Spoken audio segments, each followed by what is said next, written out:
Bonjour à tous, petite vidéo pour faire un petit zoom sur un outil que j'ai réalisé en impression 3D.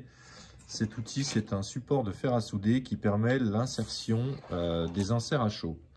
Les inserts à chaud, c'est ça permet de créer un filetage dans une pièce en impression 3D par exemple, mais aussi sur une pièce en plastique. Et donc, le but, c'est de chauffer l'insert et de l'insérer, de le descendre progressivement dans sa pièce en plastique. Donc pour ça, j'ai réalisé ce support de fer qui se fixe sur une perceuse à colonne. Du coup, comme ça, on profite de la translation et de la descente réglable vers le bas pour progressivement insérer son insert à chaud dans la pièce en plastique. Ça permet de ne pas utiliser une tonne de matériel puisque la pièce se fixe sur une perceuse à colonne. Cette pièce, elle est assez simple, c'est assez basique. Elle est constituée de deux éléments. Le support à proprement parler, qui est cette pièce-là, et la bague adaptatrice pour le fer à souder. Donc le fer à souder doit être dans ce cas précis particulier. Le diamètre doit correspondre à ce que propose Rutex. Donc je vous mettrai les liens dans la description de la vidéo. C'est un petit fer qui est réglable. Du coup, ça permet de bien programmer la bonne température pour les insertions. Moi, pour du PLA, j'ai testé différentes températures, mais à 180, ça marche pas mal. Voilà, je suis plutôt content de cette température. À vous de tester différentes choses, mais ça fonctionne très bien comme ça.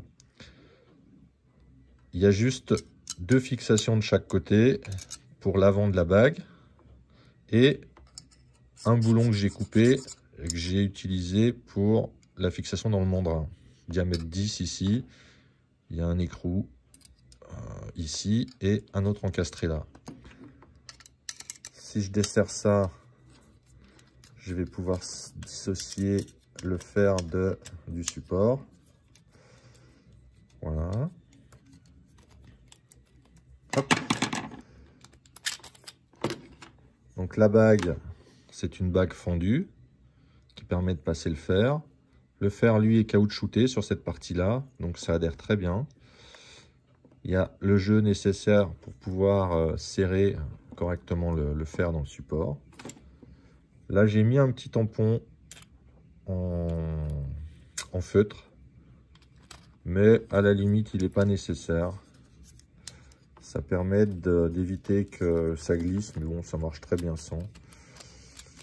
Voilà, on l'oriente du côté de la visibilité pour la température.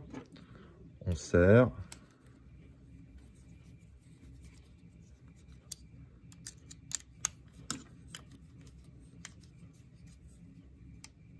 Voilà. Et on met dans le mandrin. On resserre. Et c'est fait. Voilà. Je vous mettrai tous les liens dans la description, les liens pour le fichier sur Cult 3D, les liens du fer à souder et les liens vers Rutex. Voilà. Voilà, j'espère que ça vous plaît. J'espère aussi que cet outil vous rendra service. En tout cas, moi je le trouve assez pratique au quotidien. Voilà, vous n'hésitez pas à me laisser des commentaires dans la description. Bricolez bien et puis à plus tard. Bye, ciao.